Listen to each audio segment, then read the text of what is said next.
about God is to the human soul what breathing is to the human body. This is the first sentence in renowned philosopher Jacob Needleman's latest book, What is God? It is his most personal book to date, and as you read it, you may catch a glimpse of yourself, just as Dr. Needleman caught a glimpse of God one dark, starry night. This interview took place on a bright winter's morning, but occasional clouds covered the sun, causing the room to darken, a reminder that in the play of darkness and light, nature may very well be the best teacher. Dr. Needleman, thank you so much for inviting me to your home to talk about your latest book, What is God? You're most welcome. Dr. Needleman, you have an unusual cover to this book. It's simpler than I expected, but we'll go into that at the very end. Your first sentence in What is God is, to think about God is to the human soul what breathing is to the human body. I thought that was a rather unusual approach to begin to explore the subject of God, but from a philosopher, I suppose that's eminently appropriate. It's a little complicated or not so obvious. For me, when I find it, sometimes it takes me a year or 2 years to find the first sentence of a book. And when I found the first sentence, I almost consider the book as almost a half done. It's not easy.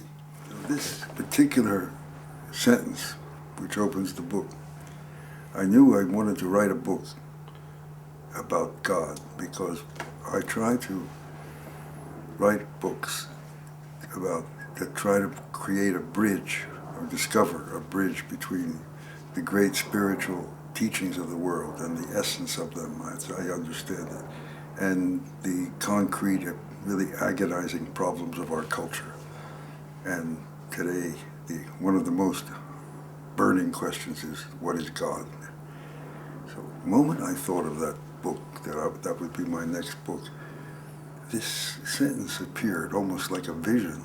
Most sentences I have to work for at the beginning of that book. I have to work hard, think, write, try, cross out. This one just was given to think about God. Is to the human soul what breathing is to the human body. And it was so appropriate. I just wrote it down because there's a kind of pondering, a kind of thinking, a kind of weighing of ultimate questions, which when you are open in a certain way, when a question like this opens you, your whole state changes. And your attention is brought down into your soul, into your inner world, and you feel a new vibration, a new life, because you're pondering, you're thinking about a very deep, important question. And the breathing actually changes, like in a serious meditation. Mm-hmm. Something happens to some part of you inwardly that is noticeable. Why do you think this question today is so important? What is God? Why is it particularly important now? Well, obviously, it's always been crucial to mankind, but now with the great terror and the violence associated with it more and more, with the terrorism, with the kind of loud debate, somewhat childish debate that's going on about between atheists and so-called fundamentalists. It's in our law courts, it's in our politics, it's in our military, it's everywhere now. It's very surprising that this question has become so alive and so big and so important in an era which was supposed to be, God was supposed to be marginalized by science. On the contrary, it's more crucial, more critical than ever. And it's one of the great needs of mankind to have a deep, real, nourishing sense of, a nourishing question about ultimate reality and the nature of God. Mm-hmm. We are born needing some understanding of what is above ourselves or what we're part of. Right. I think this question was first brought to your attention, or one of the first times it was brought to your attention in a particularly vivid way. In 1943, when you were 9 years old, you were sitting with your father on the porch of your home in Philadelphia, and you looked at the sky, at the stars in the sky. And you write in the book, a current of electricity streaked down your spine as you looked at the stars. And it was a kind of a quiet moment, and you looked at your father, really not wanting to disturb him as he was viewing the stars also. But at one point, he said something that, in some sense, changed your life. Could you talk to you about this? We were looking at the sky, and as you say, and suddenly, it was summer, and suddenly, a million stars appeared. I've never seen a sky like that. I don't know what happened, how it happened, because usually the summer air especially usually covers most of the stars and blankets them out in a way. And it was as though a whole new instrument of seeing appeared, right? And I saw suddenly all these stars. And I was deeply, this energy, or whatever it was, at that time came down my spine, my back, and I was so still and so taken by this amazing vision. And my father, who had been totally silent up to that time, I don't know whether he felt something coming from me or what. And as we were both sitting there silently, which we almost never did, he simply said, without even looking at me, he said, "That's God." And that did change my life. That was the beginning of some kind of search in my life. It's ironic that with the progress of technology, that the night sky has become dimmed for so many people. What significance do you find in that we're prevented by our own progress from looking at what amazed the ancients? It's a very good question, because many aspects to it. Symbolically, metaphorically, the artificially made human light has dimmed the great light of the sky. And this is a huge loss. We need to be able to look at the stars. We need a starry sky in our being. And we're cut off from that. Even now you go into the countryside, mostly in the woods sometimes, and you don't see that many stars. Mm-hmm. Yet when I was a boy, even at that time, you could still have a wild sky full of stars sometimes. Mm-hmm. So we are deprived of that now, and it's a big starvation, a big loss. But symbolically, as I say, it's so symbolic that the stars symbolize or represent great ideas, say, or great teachings, or great truths that come from another level of human consciousness. And all we're able now to see things by the light of that great level of understanding is what we desperately need. It's like the light of great truths that come from a higher level of being, a higher level of consciousness, is now been replaced by the light we create through our own thoughts. That's what it represents, as a symbol. And we really can't live a full life by the concepts that we have created by our own ordinary state, our own ordinary mind. That's what it symbolizes to me. Why can't we live with those concepts? Because they don't point us to what we are meant to be and how we are meant to live. They try to sometimes, but they come more from a superficial part of the mind, which only connects words and concepts, which doesn't have a direct perception of things as they are in themselves, as reality. That can only happen in a truly higher state of consciousness that we can see behind the appearances. So we live in a world of surfaces and appearances and what seems to be true, but the world as it is in itself, we are barred from by that screen of what the ancient philosophers called the world of appearances, of illusions. We live in an illusory world, basically. At the moment when you saw the sky and heard your father say, that is God, you also had what you call in the book an I am moment. Tell us about that I am moment.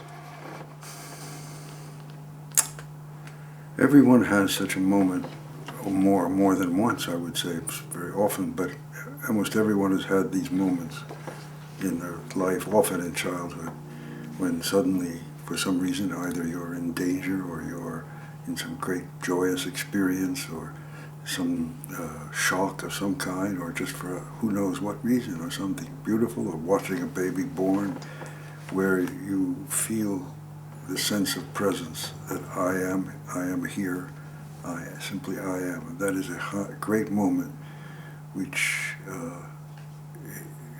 we experience our true, something that points to our true identity as opposed to our egoistic identity. You said to understand what God is demands from the outset the presence in ourselves of what God is. Talk to me about that. That need to understand, that vibration that makes us wish and seek ultimate truth as the most important enterprise of our life, is itself a special form of energy, is a special form of life force in us that propels, and the question we ask in those moments is like the end result of that energy pouring through us. And that energy is a higher, I don't know if it's God, but it's pointing us to it. So what I say in the book is to really ask that kind of a question. We already have the God element in us. And yet, as we age, we tend to lose this sense of presence in ourselves. Why is that? We are in a world that doesn't have respect for that, and which attracts us to other needs, which are legitimate sometimes, other desires, material desires, physical desires, social needs, obligations, fears, desires, all the part of what you might call, not necessarily in a negative sense, but our socially conditioned personality is what takes us more as what we are, which we start believing in, and we're drawn away from that pure love of truth. Right. You also said something that was really rather startling for me when I read it in the book, and that you said our exploring mind is intrinsically atheistic. So if your question is, what is God, that automatically puts you into maybe an atheistic state of mind, and at one point in your life you became an atheist. Could you tell us how this happened, when this happened? Well, I don't think I said our exploring mind. I think our ordinary mind. Ordinary mind, yes. Ordinary mind associates thoughts, images based on, used largely on sense perception or on hearsay or what someone told us, or it doesn't go deep. So our ordinary mind is really at the service of our ego usually. Mm-hmm. And it doesn't really know about, doesn't have any idea, it has a concept about God maybe, but it doesn't have an experience of God. The experience of God transcends the ego. So insofar as we are locked into our ordinary conceptual mind, we can't really say we have a belief in God. And intellectually maybe, but an intellectual belief is like a belief in a concept or a theory. It's not rooted in an impression, a deep experience of something which is so true, there's no possible way of doubting it. Mm-hmm. Now, what I heard about religion when I was young and growing up, which is a situation shared by millions of people, millions of us, I was totally put off by it. And I was totally allergic to the Judaism that I heard about of my childhood. We were sort of ethnically Jewish, and my grandparents were very orthodox, but around my house, Judaism was more like a social and ethnic identity. Mm-hmm. And going into the synagogues and hearing what it said there just never connected with me. I wanted nothing to do with it. But nature was my God. The stars, the woods, the Wissahickon Creek in Philadelphia, all that was God enough for me. And I was an atheist when I got old enough to start thinking in philosophical terms, and in my late teens, I said to myself, yes, I'm an atheist. I don't believe in this God stuff. It was all a fairy tale. I believed Freud. Freud said it was all an illusion of mankind based on fear. But now that we have science, we don't need that. So I became an atheist and wanted nothing to do with religion. And yet at this time, you still had this sense of inquiry. You still had this question in your mind. You read books on Zen, and you read D.T. Suzuki's books, and I think at one point you became so passionately involved in some questions that you actually had an interview with him. I did indeed. And that was a changing point in your life. Tell us about it. Well, I had my first year in graduate school, philosophy. It was at Yale at New Haven. I was not interested at all in religion, but I had in my senior year at college been very interested in Zen Buddhism, which presented itself as not a religion. And it wasn't, as far as the language is concerned. It was a language of psychology in a very deep and special sense, a language that was more psychological, even scientific in a certain sense of the word, and yet totally confounding ordinary rationality. Zen was just coming into the culture in 1956.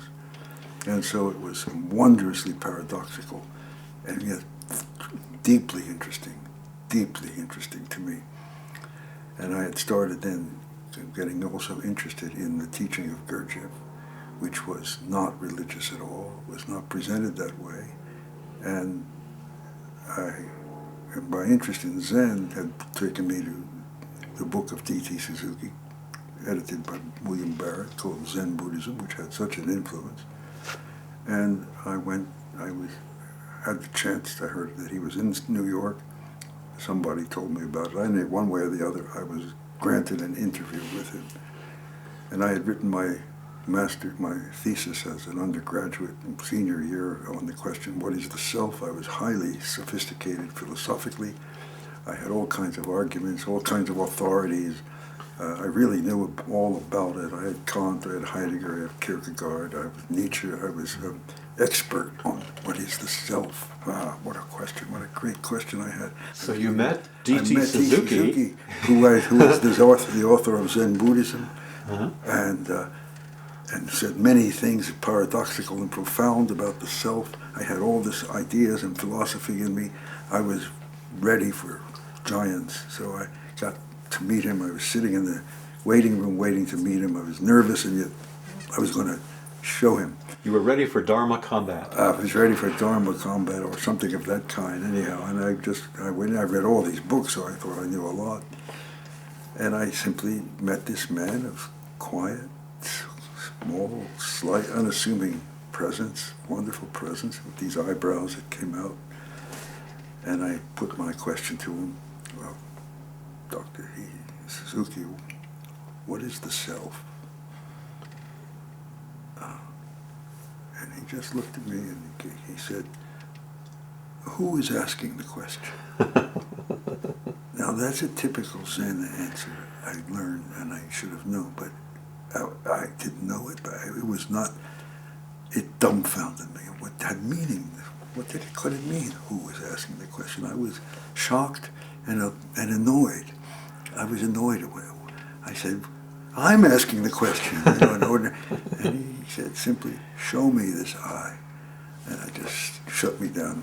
Kierkegaard, Heidegger, Hegel, philosophy, Plato, they all ran away. I was sitting there and I was practically insulted by it, and I was very disappointed. I went away disappointed from that. It was such a, of course I should have known it, these questions. That's what a Zen man does. Uh-huh. And 3 months later, I sat bolt upright in bed, realizing what a great gift he had given me, but not giving me a mental answer, but to make me digest it, ponder it, move in my being. It woke me up in the middle of the night, and I said, that's it. It's my state of open questioning at that point was the answer, not in words, but in experience. I felt a great wave of joy and appreciation that he loved something in me and gave me the respect of not answering me in some philosophical way that would have tied up the question in my mind Mm-hmm. rather than opened me to an experience. Yeah. But you never saw him again? No, he died shortly after that. Uh-huh. I think this was maybe a year before he died. How did you feel when you found out that he died? Well, I have sad, but I didn't feel him. He was going to be my teacher forever. I knew I wouldn't be able to see him much, but what does one feel when a great man who helps you dies? You feel a kind of grief and gratitude. But Do you wish that you had thanked him?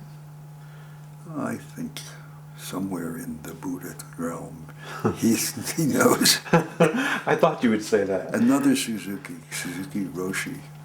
Shunryu Suzuki. Yes, Shunryu Suzuki, whom I met several times and interviewed and talked to when I was writing my book on the new religions. The book was published a couple of years ago, little sayings of his. Mm-hmm. I think one corner of the world or something like that. And he had cancer at that point, and he knew he was dying. And he said a wonderful thing to one of his pupils. It's quoted in that book. He said, "Don't worry about me. I know who I am." I said, well, isn't that a beautiful thing to say about death? Mm-hmm. We'll come to that later. So D.T. Suzuki also knew who he was, and therefore he didn't need my gratitude. Right. I was a student at Zen Center long after Suzuki Roshi died, and I heard many stories about him and felt sad that I never actually met him. What did it feel like to be in his presence? Well, since meeting him in 1960s, and before that too, I had met many men, not many, but several men of great presence from the Gurdjieff work. And so I had a real feeling of what it is to have a person who has a higher level of being than I. Mm-hmm. And I felt in his presence a little bit like I felt with people of that kind. I felt quiet and deeply in touch with something in myself that could be someday like them, without any kind of arrogance or pride or anything. When you're in the presence of a person with presence, you yourself become present. Mm-hmm. How did you feel about the Zen Center at that time? At the organization that grew around him? Well, at that time, it was before all the Sturm und Drang came later. It was just beginning, and it was in a synagogue, an old synagogue, which was always ironic to me how much of the Zen people were occupying synagogues and Jewish buildings as though they were taking the place. Right. And my experience is that so many people who study Zen are Jewish. Yeah. Why is that, do you think? Well, it is spirituality without being religious, without religiosity. Mm-hmm. And like myself, many Jewish friends, people, young people especially, have been grown up sometimes in an atmosphere where there was very little real spirituality, but a lot of ethnic and rules and rituals and language and things about religion that they couldn't give themselves to. But they still had a spiritual, a deep wish in their being for something they couldn't name. And Zen can touch that without at all provoking the religious allergies that so many of us have grown up with. Do you think there's something in the Jewish soul and the Jewish psyche that yearns for meaning, that yearns for meaning in life, that seeks out questions such as what is God? Or what is spirituality? I don't say it's particularly Jewish. I think it's in every human being. Mm-hmm. This yearning, this need. I think the intellectual sophistication of Zen may be particularly appealing to Jewish young men who tend to go into academic studies and tend to be intellectual and ethically activist. Mm-hmm. And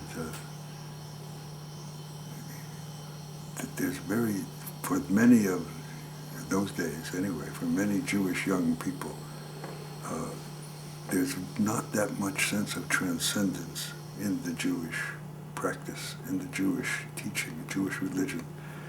And whereas in Catholicism, come of Christianity, even with, although that too has become somewhat secularized, there still is a degree of transcendence being spoken of. But when you go to many Jewish things, synagogues, you don't find it.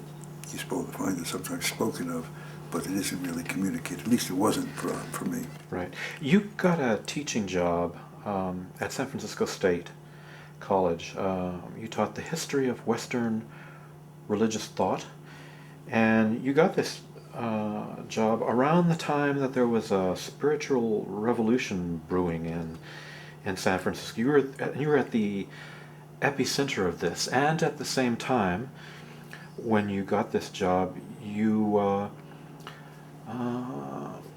some of the religious thought, if I can put it that way, kind of put you off, and so you found yourself in a position where you had to teach something that really kind of repulsed you, but yet at the same time, in familiarizing yourself with it, you became attracted to it. So can you talk to us about that? Yes, well, you've just summed it up quite well. No, I had this job and in philosophy department, which is fine, but I was required to teach one course, a whole year course in the history of Western religious thought. And I did my honorable best, which I tried to do it, because although I was turned off, I could never have imagined that I'd be teaching a course in Judaism, which I had run away from. And even more unimaginable to me was to be teaching a course about Christianity, which frightened me. Not only did I feel repelled by it, but I was a little frightened by Christianity from what I experienced of it as a young person. Did you feel somehow inauthentic? No, not inauthentic, because I felt I had a job to do as a professor, as an academic, and I would do a good job. And I read and read and read. I said, well, I never would have chosen this. I never would have imagined I'd be teaching this. And so, but nevertheless, I will do a good job. So I started reading and studying and reading about Judaism and Christianity, and I discovered this is much deeper and much more alive than I could have imagined. All my education as a young person in the best universities in the country, nobody, or at least I, was not ever made aware that there was such intellectually sophisticated depth to the Christian and the Jewish tradition. So I started teaching it for 1 or 2, 3 years, and the more I taught it, the more I came to appreciate it as a philosopher, as a student of ideas, and as a human, as something that satisfied an authentic human need. So I wouldn't say I became a believer, but I did come to respect the religions that, as a child, I had run away from. And then, at just about that time, after a few years here, 5 or 6 years here, then in San Francisco became the magnet for all the new religious movements that started coming in from Asia. And that interested me also very much, particularly in the Zen Buddhism.